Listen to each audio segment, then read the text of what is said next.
They called it the Empire of God on Earth. Yet it was saved not by saints or soldiers, but by spies. Before we dive in, tell me, where are you watching from? And what time is it there? Drop it in the comments. And if stories of ancient espionage fascinate you, hit that like button, share this video, and subscribe, because what you're about to hear will rewrite everything you know about the fall of Rome, the birth of Byzantium, and the secret code that kept it alive for 1,000 years. The Roman Empire didn't die. It simply changed its face, wrapped itself in silk and scripture, and began a new game, a game of shadows. When Rome fell in the West in 476 AD, the world believed civilization had collapsed. But in the East, from the marble city of Constantinople, a new power rose, the Byzantine Empire. Gold domes, divine emperors, and the Holy Cross. Yet beneath all that piety, behind every mosaic and hymn, was a world of spies, informants, and secret codes that outlived kingdoms. At its heart stood a law, an unwritten code whispered through palaces and alleys alike. Trust no one completely, not even God's chosen. This was the Byzantine Code, not just a law, but a survival instinct. Every courtier was a watcher, every monk a possible informant, every merchant a courier of secrets. The empire stood at the crossroads of the world, between the caliphs of the East and the kings of the West, and to survive that long, it needed eyes everywhere. Our story begins in the reign of Emperor Justinian, the man who dreamed of restoring Rome. He ruled not just with armies, but with shadows.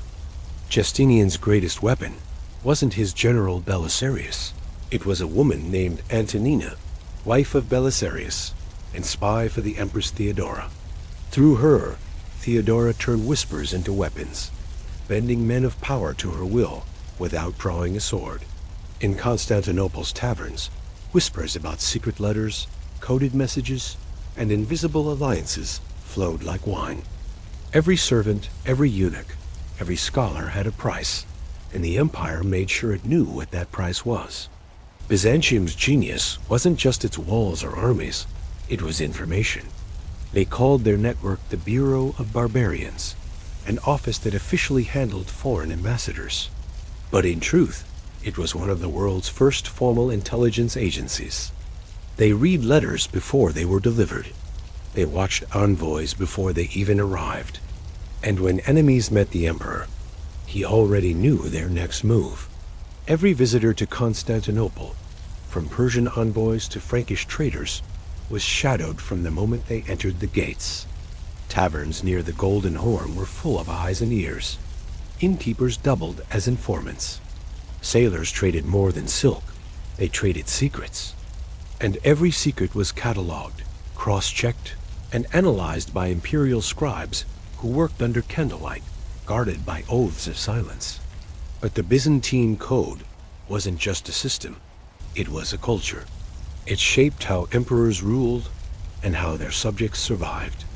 Loyalty was a mask, truth was currency, and betrayal was art. One emperor's trusted general might be another's assassin tomorrow. And through it all, the empire endured. By the 9th century, the code evolved into something deeper, a philosophy of controlled paranoia. The emperor himself lived surrounded by eunuchs, not because they were holy, but because they had no family ties to betray him. Monks were sent as spies into foreign courts, disguised as pilgrims or scholars. Priests carried letters hidden inside icons or relics. Even theology became a weapon. Heresy trials often doubled as interrogations of political suspects. Every empire fears the sword, but Byzantium feared the whisper. Because one whisper could start a riot, and riots in Constantinople could destroy dynasties overnight. The most famous of all came in 532 AD, the Nika riots. The city burned, tens of thousands died, and for a moment, the empire teetered on the edge of annihilation.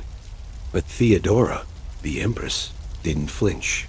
She summoned her spies, intercepted messages between rebel leaders, and learned the one thing that mattered.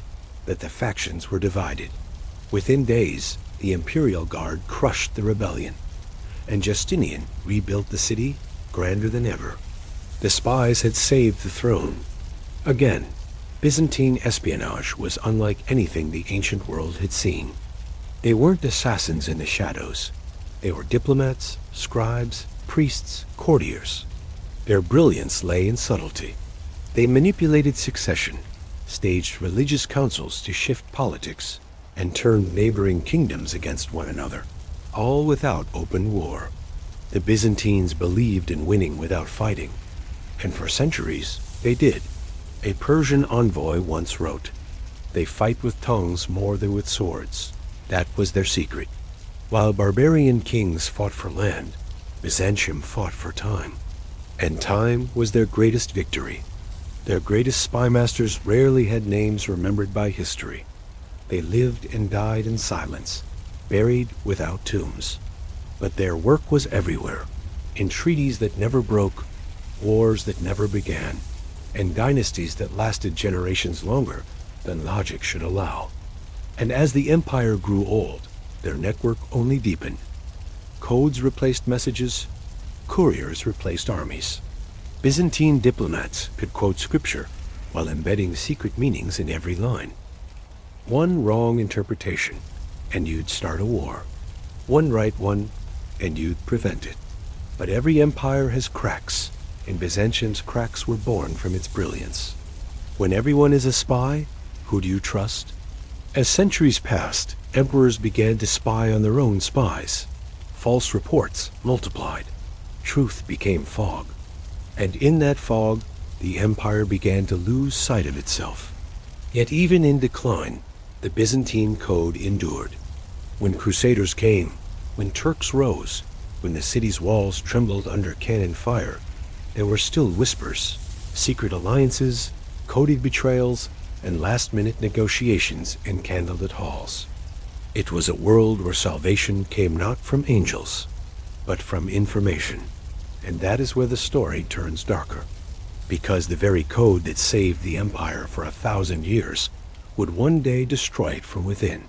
The second chapter dives into the final centuries of Byzantium, where loyalty vanished, secrets turned into poison, and the last emperors played the most dangerous game of all. But before we go there, tell me, do you think an empire built on secrets could ever truly survive? Comment below, and make sure you've subscribed, because the next chapter reveals how the greatest spy machine in history betrayed itself. They said the Byzantine Empire was blessed by God, eternal, untouchable, chosen. But every blessing casts a shadow, and in Byzantium, that shadow had a name, the Code. The same network that once protected emperors now turned against them. Before we go further, take a second, drop a comment with where you're watching from and what time it is there. And if you've made it this far into the story, you're part of the few who truly understand how power survives. Hit like, share this story with a friend, and subscribe, because what happens next is the slow, intelligent death of an empire that outsmarted the world. By the 11th century, Constantinople had become the envy of the earth, a city of marble, silk, and whispers. Every gate was guarded, but every guard had a price.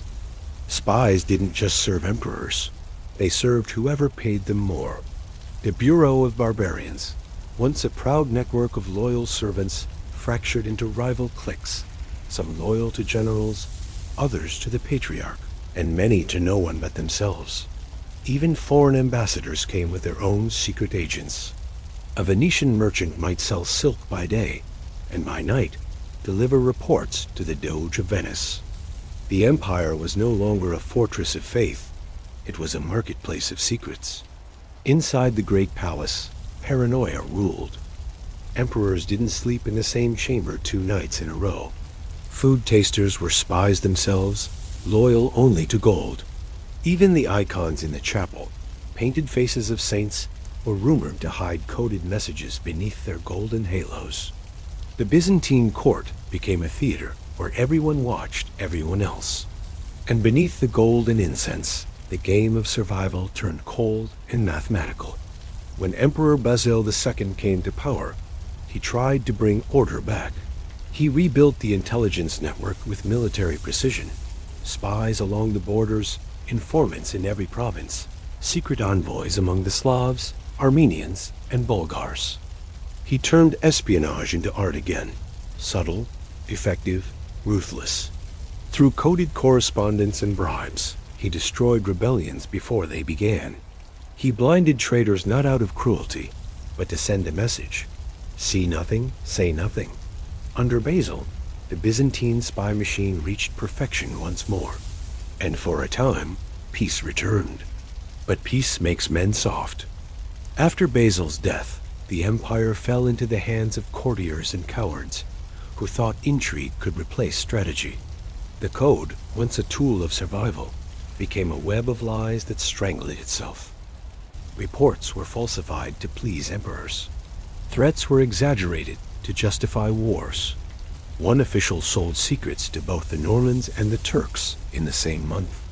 No one knew the truth anymore. Byzantium began to rot, not from conquest, but from confusion. Then came the Fourth Crusade, a disaster born of betrayal. When the Crusaders marched east in 1204, they were supposed to reclaim Jerusalem. Instead, Byzantine nobles, blinded by greed, invited them to Constantinople itself, promising gold and favor in exchange for power. The spies who should have seen it coming were busy spying on each other.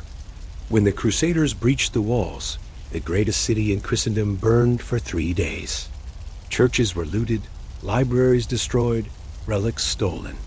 The Byzantine Code, the empire's invisible armor, had failed. It wasn't broken by force, but by mistrust. And from the ashes, the empire never truly recovered. Yet even then, in exile, the shadows moved. In the 13th century, when the Byzantines retreated to Nicaea, their surviving spy masters went underground. They rebuilt networks quietly. Priests smuggling messages inside holy books, couriers traveling disguised as pilgrims, nuns acting as messengers for rebel lords. The code adapted, because that's what Byzantium had always done, adapt. They didn't rebuild the empire with swords, but with secrets. Through quiet deals, forged alliances, and whispered diplomacy, they slowly clawed their way back to Constantinople. In 1261, the city was retaken without a massive battle. The gates were opened from within by a man who had been bribed years before. A spy had saved the empire once again. But this rebirth was fragile. By the 14th century, the Ottoman threat loomed like a storm on the horizon. The emperors, desperate to survive, turned their spies toward the west, seeking aid from Rome, Venice, and Hungary. Letters flew across Europe, coded in ciphers that blended Greek and Latin prayers. Lord have mercy meant the Turks are coming. Peace be upon the church meant send reinforcements. Every word was a mask, every blessing a signal. The final Byzantine emperors were no longer rulers. They were chess players surrounded by enemies. Their spies reported Ottoman troop movements, internal plots, even the morale of enemy generals. But it wasn't enough. The Turks had their own network now, faster, broader, and fed by betrayal within the city walls. The last defenders of Constantinople stood behind ancient walls, still believing the code would protect them. But codes cannot stop cannons. In May 1453, when the Ottomans breached the Theodosian walls, it wasn't just the end of an empire. It was the death of an idea, the belief that secrets could last forever. Eyewitnesses said even as the city burned, messengers still ran through the alleys, clutching letters sealed with imperial wax. No one knows if they ever delivered them. Some say the last spy master, unnamed, unseen, disappeared through a hidden tunnel beneath Hagia Sophia, carrying the empire's final codebook. It was never found. Yet Byzantium didn't truly die. Its methods, its code, its philosophy, they survived. Venetian merchants, Ottoman viziers, Even the Vatican would later use Byzantine tactics: espionage through religion, diplomacy through manipulation, power through knowledge. The world simply gave the code a new name: intelligence. The Byzantines proved something eternal. Empires don't fall because they're weak. They fall when they stop seeing. And in a world built on secrets, blindness is death. So tonight, when you think about the fall of empires, remember this: it wasn't swords that brought down the greatest Christian empire in history. It was silence. If you made it this far, drop a comment, because now you know what the world forgot. Hit like, share this story, and subscribe, because next time, we're going even deeper into the shadows to uncover another forgotten network of spies who changed the course of civilization. And until then, remember the code. In every empire, the greatest power isn't gold or armies. It's the secret no one's supposed to know.